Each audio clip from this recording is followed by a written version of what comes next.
again, here I am, standing across the street, standing across First Avenue from the Seattle Art Museum, with the moving sculpture in front of the metal worker, the steel worker. And today is Thursday. It's free first Thursday, free to all ages, and I'll be heading into the museum and to see the exhibits, and also hopefully to take in a free lecture that's being offered throughout the day. So here we go. And here I'm heading into the First Avenue entrance of Seattle Art Museum. And here's the front board with a listing of some of the exhibits, figuring history,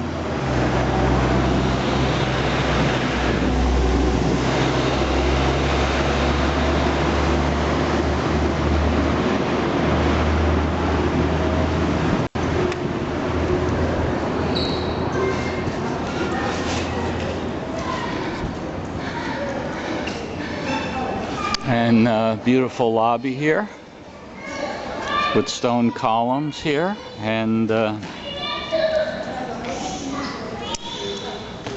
let's see, I believe this is the location of the lecture coming up in an hour, plus Chief Auditorium. And I will head up and perhaps obtain a ticket for the day, a free ticket. Here's some ceramics out here. Really nice ceramic art.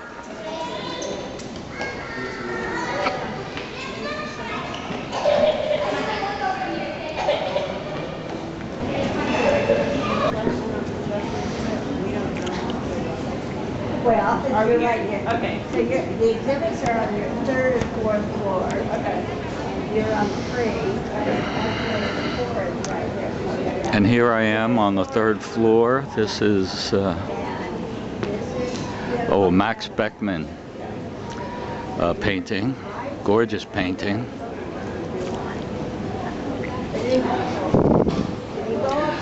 Max Beckmann, German, born 1884, died 1950, and the name of this is the Pompeii Clowns, dated 1950. A wonderful modernist, Max Beckmann, one of the major German painters of 20th century, and this is a fine a sample of his painting. Very, very nice size, a very large size, and beautiful exhibit of his painting. And as I'm waiting for the lecture to begin, the Closer Look lecture, which is free here, on the first Thursday a month, we're looking at some more contemporary African American painting. And moving down here,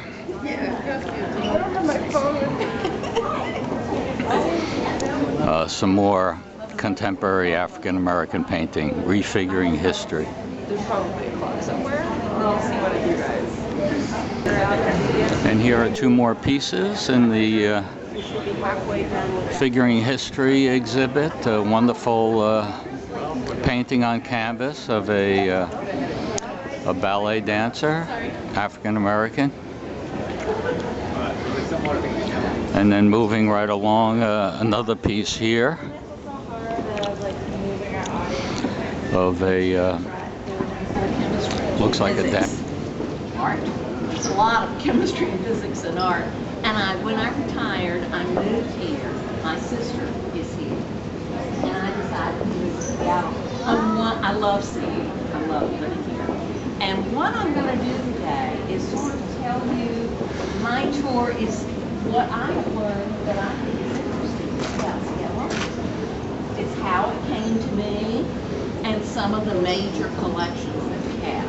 It's a loose tour, so I think there's going to be musical performance at 12 o'clock. So, you know, it's fun. It's a loose tour. I just want to share with you as much as I can. The Seattle Art Museum actually started in 1933, officially. Before then, in the early 1900s, there were a group of collectors of things. You know how that goes. You know, rich people collect art. And they were collectors of things. And they used to share their works with each other. We're talking sort of back in the pioneer days, the early 1900s, the lumber barons. And there was one person in particular, Dr. Richard Fuller, and his mother used to take trips to Asia. We're close to Asia, which is one reason we have a lovely Asian collection in this particular museum. And they liked collecting Asian art. And they decided, they got together with some of the other people, and this was the first Seattle Art Museum. And it's still here, but it's not here. This was the first one, built in 1933, and I'm going to pass this around too. I like to look at things up close, and I'll pass this around in a minute. You can, is anybody, where are you from? Colorado. Where are you from? Ah, so you're fairly local. Seattle, yeah. Ah, Seattle. Seattle. I'm local. Local. New York. New York. All right, local. Local. Did y'all get to see? This is up in a place called Volunteer Park, and it's about a 15-minute drive from here. It's up a hill, and that's where Richard Fuller and his mother used to live in that area. It's called Capitol Hill. A lot of beautiful, big, old built houses. Really lovely. And they gave this museum to the city. The city takes care of the grounds and stuff. Now, this park is worth going to for itself. It was designed by Frederick Olmsted Company. If you're familiar with Boston Commons and New York Central Park, they did a lot of work. They did work in Atlanta too. We've heard of the Olmsteds. It is currently closed. How many likes are there? Which is fine. You get to do that. And it was commissioned for the museum. Here is an excellent video of how it was done. And it's at the foot of this. So when you come back, it's on the floor. And it talks about how it was done. But just saying something about it. She's discussing the large tree sculpture in the atrium by a local artist. He and his team, first of all, they put aluminum foil on the bark to protect it. Then they did a plaster cast around it. They worked all the way. It's a 140-year-old tree. Look at the immensity of that. They took the cast back, and I know, and they had little pieces of cedar, little rectangles, and they put the little pieces of cedar around the cast, glue it. I had some friends that actually helped. I missed my chance. And then they would sand it down so it got smooth. And then they hung it. Look and see how they hung it. Can you imagine doing that? I mean, his name is Morris Graves, so he was one of that group. You can tell it's not Provence, France. I mean, look at the colors. It's typically a Northwest artist. We do have sort of bright colors, but when you walk around and you look and you see some, now I'm not an expert by any means, so when I walk around and I see a picture that is in these crayons, I go up and look at the label.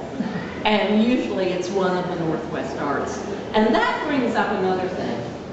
These labels are really cool. Not only do they talk about it, but up at the top, it will tell you where it came from. For this one in particular, it was a purchase prize in an exhibition. And it also tells you who gave it or who bought it. So a lot of times, if you're looking at collectors giving a lot of stuff, you look at these labels and you say, ah, Howard. Okay, he was the collector that donated all of this to the museum. And thank goodness we have collectors. Okay, there was another, really the leader of a lot of times they think about the person that did these. And now that actually is a picture of Hyde Market, maybe in the 30s or the 40s, which is really kind of interesting. You see the commotion of people, but when I see a picture, see the white lines, and over there as well, that line over there. When I see that white line thing, I think to myself, you know what? I bet that's a Mark Tobey. And I'll go up to the label, and usually it is a Mark Tobey. Now, if you happen to go around to some of the museums, they have collections of these people as well. And a lot of times you'll see that. That's a Mark Tobey. He was really sort of the older person in the group, and he had studied in Japan, and some people talk about that as being writing type of thing, sort of a Zen type of thing. And he also was employed up at the Asian Art Museum, which was then just the art museum. You know, help these young artists out, give them something to do. Yeah. All right, another thing we have, really good, is we have a really good collection of postal Salish. This is Seattle's down here, but we're all on the coast. And the coastal Salish were the tribes that lived along here. Now, of course, each tribe is going to be different, but they do have some similarities. And one of the things, notice that island. I'm going to talk about that island in a minute, Haida. But one of the things about this whole area that makes them different from the Cherokees I was familiar with, or the Navajos, is they had a pretty good life. It's a very mild climate. I mean, this is great. We've got so much water absorbing the heat, absorbing the cold, so it's a fairly mild climate. They didn't have to worry a lot about that. There was plenty of food. The saying was, when I moved here, I thought, what in the world does that mean? The saying is, when the tide is out, the table is set. And I thought, yeah? I mean, I'm from the East Coast. When the tide is out, there's more sand, you know, but that's about it. I visited a person who lived near Hood Canal, right on the water. And when the tide was out one day, we walked down over the stones, no sand, over the stones and everything. We picked up mussels, we picked up clams. I mean, it was marvelous. We took them back up and we cooked them, and we had lunch. So we think of salmon, you can also just pick things up. So they had a pretty good source of food. They had fresh water. We've got all the glaciers, so they had ample fresh water. They had a pretty good life. And what that means is they had time for art. So we see a lot of art, and very distinctive type of art from them. Let's see. Easy transportation too. That's the one I missed. And what I wanted to show you was some of the things that I've come to see that are very distinctive about coastal Salish art. There are some forms. I'm going to pass this out, and then, well, I'll pass that one around, and then we'll look for some of these forms. There are ovoid forms.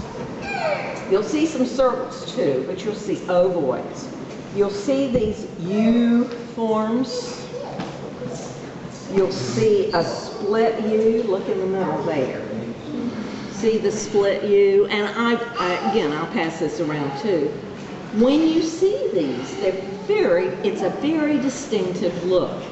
And when you look around at some of the things here, you'll see these. And the more you see them, the more you see them. So I'll pass that around too. So that's good. We're just going to walk through here and look at some of these. Now when cedar, you'll see a lot of cedar because that's one of the things they have. The shape of these hats, and look at the design on these hats. You see the ovoids? This design is very characteristic of these people. I have never seen a design like that before, but I thought this shed's running pretty well, and maybe that's what I'm looking for. There is a local artist, Preston Singletary, who works in glass. And what he has done is he has used the shape. He has used the shape, but he's turned it upside down into a vase. So he's adding on to it. Now, I told you about the argillite. When I first read argillite, I didn't know what it was, and I like geology. I'm a chemistry teacher. This is argillite. And remember I told you about that island Haida? This particular form of argillite occurs on that island, and they have a quarry, and they're very, they don't let you take it easily. I think you've got to be a native from that island in order to use it. But this carving, it's actually, it's consolidated clay. It's like slate, sort of, or shale, but it's a very specific, so it's easy to carve, relatively easy to carve. And it sort of flakes off in layers, so they can make these characteristic type things with it. Sedimentary, not cemented. Yeah, the sedimentary. I think it's according to Google. So it should be on beaches though. It's common in the Salish Sea. Yeah, bits and pieces. Yeah, bits and pieces. Yeah, right. Another thing that's characteristic is, and again, you see the ovoid shapes, you see the bent views. This is a bent wood box, and when I first heard that, I thought, oh, bent wood box. Yeah, it actually is bent wood. It's formed from a plank, a single plank, the sockets and stuff. And you can see locals doing this on YouTube. What they do is they lay the plank out, and they make a V at the corners, the inside, so they can fold it. And they steam it, and then tie it, so that's all one piece of cedar. And then it's decorated. Okay, we have more of them here. They live in what is known as a longhouse, and you can visit these longhouses. There's one down at Evergreen College, I know. I think there might be one at UW too. Yeah. And this was a divider. I mean, they were very, very long houses, rectangular. And they had posts at the end. We'll see some of those. But this was a divider inside. But look, those shapes, they're right there. Hole in the middle for going in and out. And Preston Singletary, the guy that made the hat in glass, also did this. He was commissioned by the museum to make this, and it's based on this one. This was what he was carving. And he's really interesting too. We were able to visit his studio. It's cast glass, and what he does is he covers it. It's sort of a vinyl-y type of thing, and then he carves pieces out of the vinyls, and then he sandblasts it. So where he sandblasted are the indentions and the more diffuse areas. And then he takes off the rest of it and paints it. But boy, look at those things. And a more modern piece painting is over to your right. All right, so very characteristic. If you look a lot at a lot of the labels, you'll find John Halberd donated. He was a big collector of this art, H-A-U-B-E-R. And another